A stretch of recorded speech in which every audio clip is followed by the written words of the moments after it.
Greetings and welcome to Flanigan's EcoLogic. I am your host, Ted Flanigan, and this edition covers EcoNet News, Volume 26, Issue Number 11, November 2024. The quote of the month. Last year, the world invested $1.8 trillion in clean energy, more than was invested in fossil fuels, and installed 530 gigawatts of renewables. That's 50% more capacity than the year before, and this year will continue that trend. John Kreitz, CEO, Rocky Mountain Institute. Flanigan's net positive. Eagles and EV tripping to 3 parks. A very special birthday indeed. Not my age, but the venue. Front row balcony, the Sphere. Terry and I hit Vegas to see the Eagles. What we witnessed was an immersive concert spectacular. Without question, this was the most memorable concert I'd ever seen, topping Bob Marley at Tanglewood, the Stones in Anaheim, the Marshall Tucker Band at the Bottom Line, and even Steve Morse and the Dixie Dregs at my father's place in Roslyn. We entered a virtual outdoor setting, complete with clear skies, waves lapping. Then a blimp floated overhead, pronounced with a timestamp to show how many minutes and seconds until the show begins. Then a countdown from the crowd. 10, 9, 8, 7, 6, 5, 4, 3, 2, 1. Then at once the virtual skies darken. A desert storm clashes to life. Thunder and lightning take over the theater. And shortly thereafter the band rocks into Hotel California on a dark desert highway. The entire screen becomes one with the song. Headlights are coming from far away, approaching from the Nevada desert, closer and closer. The audience gasps as the car overwhelms us. Its bright headlights consume the theater, bright lights directly in our eyes, and then it veers off, and the song continues to the hotel. Then she lit up a candle and showed me the way. On stage, the Eagles are rooted by Don Henley, Joe Walsh, and Timothy B. Schmidt. Vince Gill and Deacon Fry are now integral, shoring up the hole left by the band's co-founder, Glenn Fry. The full band, backed by the legendary guitarist and a 20-year band member, Stuart Smith, recreating the band's iconic guitar sounds originally played by one of the early Eagles, Don Felder. Tonight, the Eagles are at their best for their current residency at the Sphere, following U2 and Dead & Company residencies. It's a Vegas Showtown thing, and this is the hottest ticket in Tinseltown. An immersive experience indeed. Don Henley welcomed the crowd, quipping that we're the background music for the images. A humble and false statement for a man with intense musical passion, a man, as he put it, playing in extra innings. I was struck by his vocal energy and his passionate tones and his drumming, and all this, in my view, was amplified with imagery, choreographed with the music, and the imagery is simply spectacular. We left Vegas full of music, charged by the Eagles and the Sphere. Next up, EV road tripping, our longest battery electric trip. Off we were, plowing past Vegas, through Nevada and Arizona, pioneering into the charging deserts of Utah. We visited Zion National Park, and then Bryce, then Death Valley on the way home. It's a quick getaway, an EV challenge for us, and a one-night-only view of 3 of the classic national park lodges. Charging along the I-15 corridor is super easy and abundant. On the way to Vegas, there are multiple supercharging stations that rock, some with as many as 100 chargers. They are adorned with massive solar ports. We especially like the 100-charger facility at Tanger, its shade and clean restrooms. We charge at over 100 kW there. But off the main drag, we found charging deserts, places where we had to resort to level 2 at about 10 kW. Learning to drive an EV is easy. Navigating the charging infrastructure takes time to get used to. It's pretty easy to find them. We've learned definitively that all chargers are not equal. Even when they are close to one another, they can be charging at different rates, all measured in kilowatts. So we pick a charger, plug in, and then check the charging rate. Then I ask around. For some reason, there's considerable difference.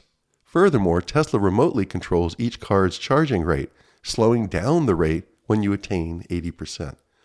It's an ice-breaking question. What rate are you charging at? I've met many nice folks this way. Then, where are you? Where are you from? Where are you heading?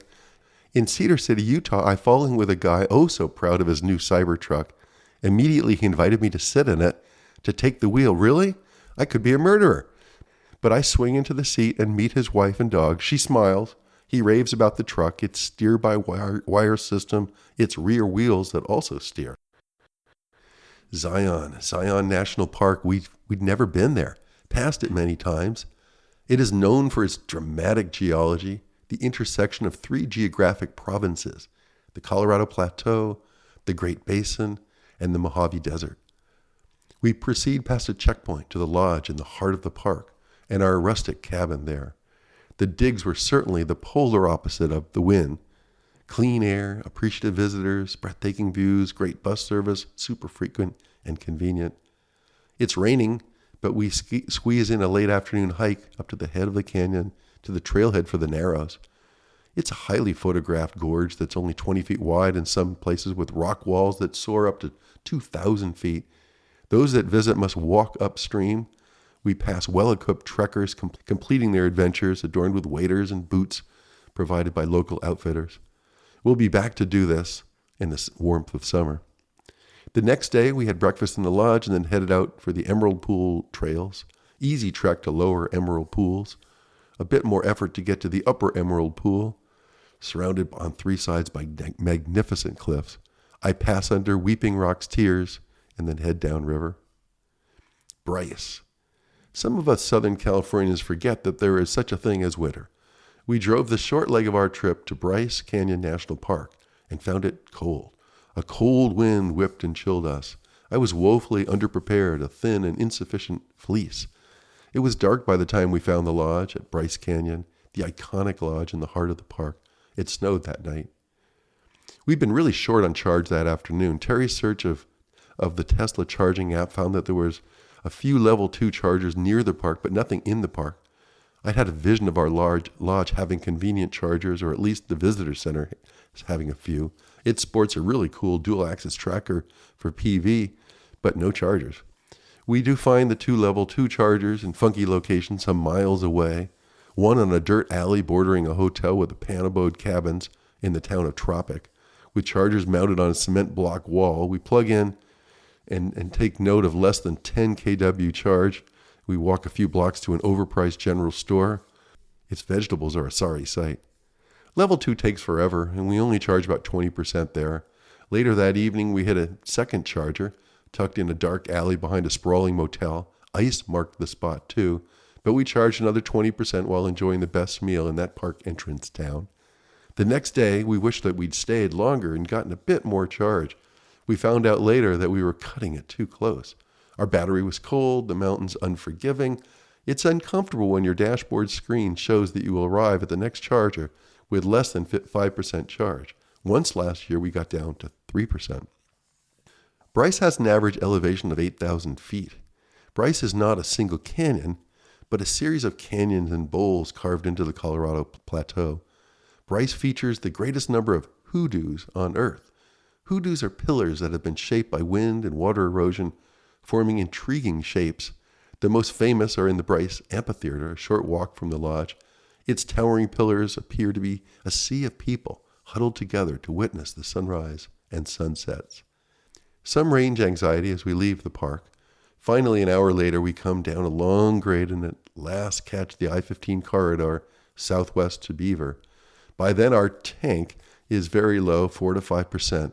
I'd been stressing out for an hour, especially towards the end when we had to climb a steep hill, and I thought of our dwindling, precious few kilowatt hours.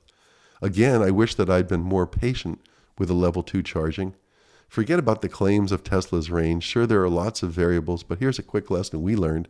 Our extended range EV gets less than 200 miles when road tripping, less than 2/3 of the advertised value.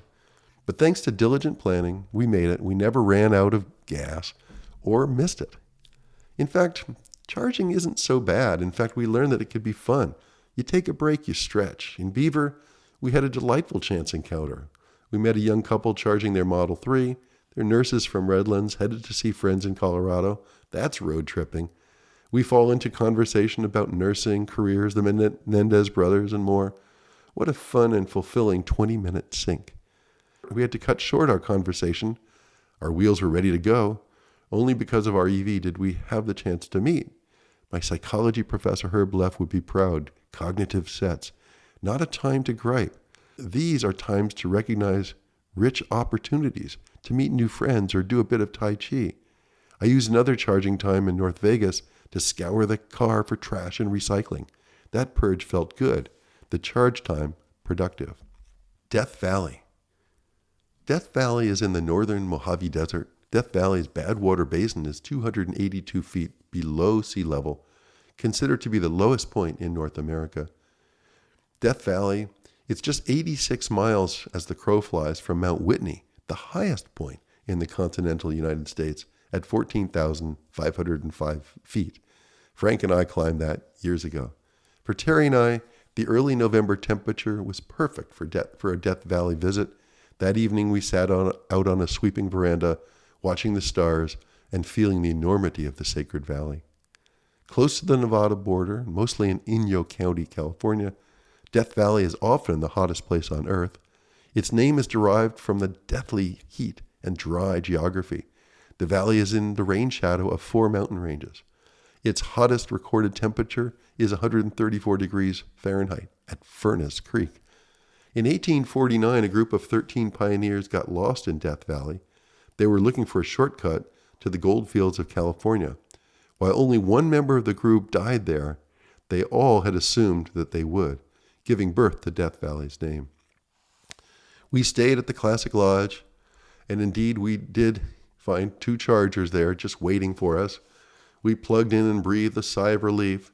Those chargers are not on the Tesla app, and we had been very concerned about running out of charge here. In fact, we called the lodge, and a welcoming receptionist told us that yes, they do have chargers that we are welcome to use. While not deathly hot at this time of year, it is miles and miles to the next town and tow truck.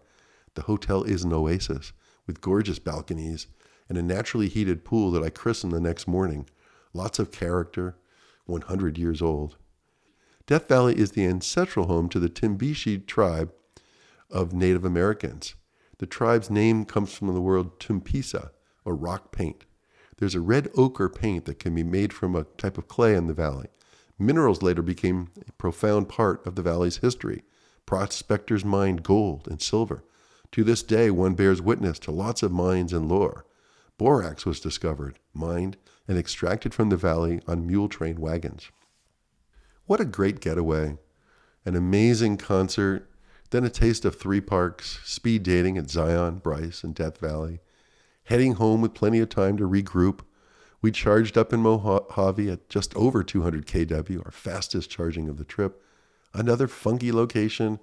I crossed the parking lot into our site host establishment to hit the loo.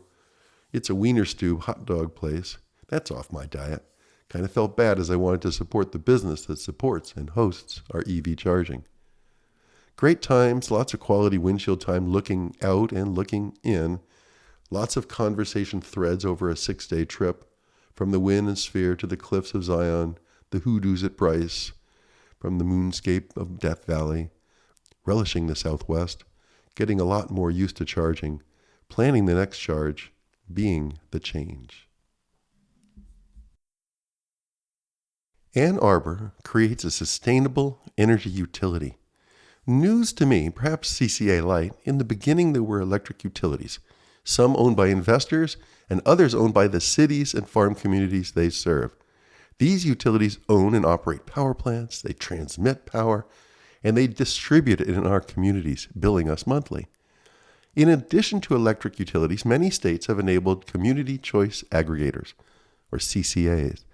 This form of utility sells us green power, or at least more of it. Where CCAs exist, their charges are included in our normal utility bills. Now another form of utility, rooted in energy efficiency, is coming into focus thanks to Ann Arbor, Michigan, the Sustainable Energy Utility, or SEU. Unlike community choice aggregation utilities that must be enabled through state law, sustainable energy utilities can be activated locally. The SEU model was developed by the Center for Energy and the Environmental Policy at the University of Delaware. The model was first implemented by the state of Delaware, followed by the District of Columbia, Sonoma County in California, and the California Statewide Communities Development Authority. The SEU model has been recognized by the U.S. White House, the Asian Development Bank, and the International Energy Agency as a viable platform to spur sustainable energy investment while driving local economic development. Delaware Sustainable Energy Utility, or DESEU, is a nonprofit organization offering programs and resources to help residents save money through clean energy and efficiency. Created in 2007, it was the first of its kind in the United States. It has been replicated in other communities domestically and abroad. Its program started with homes and now offers new ways for commercial and industrial and other non-residential groups, including municipalities, universities, schools, and hospitals, to become full partners in Delaware's sustainable energy future. DESEU offers audits, rebates, financing, low-interest loans, and grants. Its programs are strongly focused on providing access to clean energy and efficiency and savings for low-income customers. It also provides grants for large solar and geothermal systems. It is a self-funded initiative operated at no cost to taxpayers. It raises money through bond issuances using tax-exempt sustainable energy bonds, also pioneered in Delaware, and pays money back through energy and cost savings generated statewide. Ann Arbor, Michigan is now voted to create a sustainable energy utility and has grand visions for its SEU. Just as Ann Arbor provides water and wastewater utilities, its new SEU will provide sustainable energy services. It is intended to be an accelerated pathway for the community to promote efficiency and clean energy to meet 2030 climate commitments. Functionally, participants will receive two separate utility bills: the normal one for the energy and associated services received from the local utility, DTE, and a new one for the energy and associated services received from the SEU. The Ann Arbor Sustainable Energy Utility is an opt-in, supplemental, community-owned energy utility that will provide energy from local solar and battery storage systems. It has its sights on networked geothermal systems installed at participating homes and businesses in the city. Green energy will be provided to residents and businesses through direct installations on their properties, as well as through small-scale distribution systems such as networked systems or microgrids. The SEU benefits are huge. First and foremost is accelerating the transition to clean energy. Then there's improved energy reliability at times when the grid goes down through increased access to solar and energy storage and shared geothermal systems. In Ann Arbor, there is a keen focus on equity. The SEU will deliver efficiency and weatherization programs for residents and businesses, even those who don't own their homes. The vision is big: microgrids serving neighboring households where solar and storage are shared, on-bill financing to help lower the upfront costs and increase the flexibility of paying for appliance replacements and efficiency upgrades, district-level geothermal systems so that neighbors can jointly tap into the earth to heat and cool their homes and businesses, community solar programs that allow neighboring residents to invest and harvest the benefit from solar installed at community centers, in parks, or in shared areas around the city, support for beneficial electrification rebate programs to help people transition to cleaner and safer all-electric homes and businesses, energy justice initiatives, including broad and deep access to renewable energy, the creation of programs for low-income and underserved residents, workforce training opportunities, and the expansion of weatherization services. Ann Arbor's SEU allows the community to immediately start making progress on its 2030 decarbonization goals. It gives residents options now for services and results. It will begin with renewable energy and energy storage systems, microgrids, and robust efficiency programs. Later comes the design of networked and shared geothermal systems to provide sustainable heating and cooling. Swiss roadway, railroad, and rooftop solar. The Swiss government estimates an annual generation potential of 100 gigawatts of solar from noise barriers, half of those along the nation's highways. Recently, the government decided to make the surface of the barriers available free of charge. Last year, the Federal Roads Office, known as ASTRA, put out a public tender to equip 350 roadside noise barriers with solar power, using part of the generation for its own needs along the motorways. Similarly, and nearby, Austria plans to reap 35 gigawatt hours of solar from its highway noise barriers by 2030. The first two Swiss solar systems on the A15 Oberland motorway near Wangen-Brüttesellen have now been approved and are expected to be completed in the first half of 2025. They will supply 500,000 kilowatt hours annually. They are built by private operators, in this case Lima Solar, in collaboration with the Austrian Institute of Technology in Vienna, Focus Energy, and the Zindel Group. Developers must meet certain conditions. First among them, panels must not dazzle drivers with glare. Fortunately, demand for low-glare solar modules is rising, and their prices are dropping. Lima Solar is planning 50 additional noise barrier installations in the cantons of Zurich and Schaffhausen. In closely related news, Sunways has developed a way to install solar panels between the rails of railway systems in Switzerland. Getting permission to do so reportedly took a lot of effort. After 10 months of building and testing, Sunways secured the permits from the Federal Office of Transport. The International Union of Railways was worried that the panels might be prone to microcracks, which could lead to an increased risk of fires. There have also been concerns about glare and reflections that might distract train drivers' vision. Clean Technica reports that to maintain the panel's effectiveness, brushes will be installed at the ends of trains, clearing off any accumulated dirt. Sunways has also designed a special rail car to install the panels. It can also uninstall them if there is a need for track repair. In September of 2023, the Swiss government passed legislation that requires all buildings with more than 3,300 square feet of roofs or facades to install solar on these surfaces. In 2024, the city of Zurich announced a new policy that requires solar panels on all large roofs. It applies to new roofs as well as substantially repaired or replaced roofs. The Swiss are working to fulfill the country commitment to the 2015 Paris Accord. BYD tops Tesla in EV sales. According to E-Insider, from January through August of 2024, 6 of the top 10 EV makers are Chinese. BYD has now topped Tesla as the number one EV maker in the world. BYD has now made over 10 million EVs, with sales surging to more than 500,000 per month, sales up 36.5% in 2024. Clean Technica reports that the BYD Denza Z9 has a tri-motor powertrain, one motor up front, the other two in the back. In China, its cost starts at $49,000 US. It comes in fully electric and plug-in hybrid models. Its 100 kWh Blade battery provides a 391-mile range. It has independent steering in each rear wheel. Let's put EV sales in perspective, taking a look at the entire automotive industry. Of the 20 top-selling automotive brands in 2023, here are some highlights. Number 1, Toyota with 9.4 million units made. Volkswagen with 5.3. Number 3 is Ford with 4.2 million. And then we skip down to number 9 to BYD, which produced 2.9 million. And number 15, Tesla, produced 1.8 million cars. Squatting for bus fares.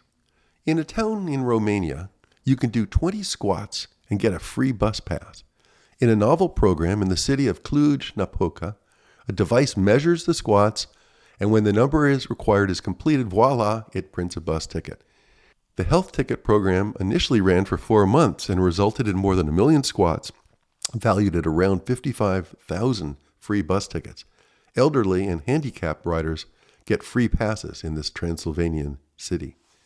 The first smart sports bus station program aimed to prove a useful model and to encourage the general public to find ways to introduce sports and movement into their daily routines. It was developed and sponsored by the Sports Festival, which reimburses the local transit agency, CTP, for the free tickets. The project was initially carried out during European Sports Week and now has been reintroduced given its success. Doing 20 squats results in a ticket that's valid for a single trip on the city's public transport network. Someone aptly noted that it's an out-of-the-box currency to pay for bus fares. Vehicle-to-home virtual power plants. Thanks to the U.S. Department of Energy, Baltimore Gas and Electric, and Sunrun received a grant to launch the world's first vehicle-to-home virtual power plant. Starting small with 3 vehicles, the Grid Support Program will use Ford F-150 Lightning trucks to demonstrate how bidirectional electric vehicle charging can ease grid stress and add value for participating customers. The customer cohorts each own an F-150 and have a Ford Charge Station Pro and home integration system. With Ford, Sunrun co-developed this first commercially available bidirectional system. The pilot program in Maryland is among the first bidirectional EV power plants in the United States. Sunrun, which boasts that it is the nation's leading provider of clean energy as a subscription service, developed and administered the program. Customers receive payments on the amount of energy they've shared with the community delivered to the grid during the dispatch windows from 5 to 9 p.m. on weekdays. Sunrun estimates customer payments of around $800 over the 4-month program. In related news, BGE has been selected to receive up to $50 million in grant funding from the U.S. Department of Energy's Grid Resilience and Innovative Partnerships Program. BGE's Interconnection Readiness and Deployment of Storage Program endeavors to build 11 megawatts of battery energy storage solutions across BGE's distribution system, in some cases requiring substation upgrades. The program also involves up to 3 megawatts of customer-owned solar and storage and electric vehicle charging stations. Second Life Batteries. The Element Energy Battery Farm is now operational in Texas. The 53 megawatt-hour project is located in the western part of the state at a wind farm owned by NextEra Energy Resources. It came online in May. It is the world's largest utility-tied battery installation, eclipsing the BTU Storage Solutions project in Lancaster, California, with 28 megawatt hours of storage capacity. Element Energy's battery farm also bears another distinction. The entire installation is made with Second Life batteries.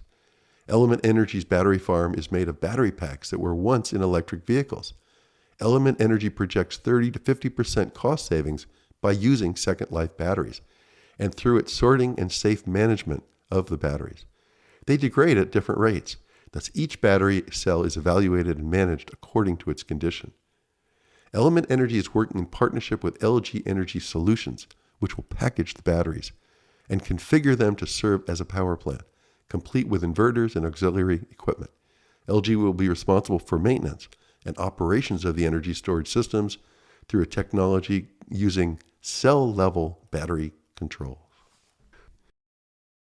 That's it. Thanks for listening to Flanigan's EcoLogic. We'll see you next time.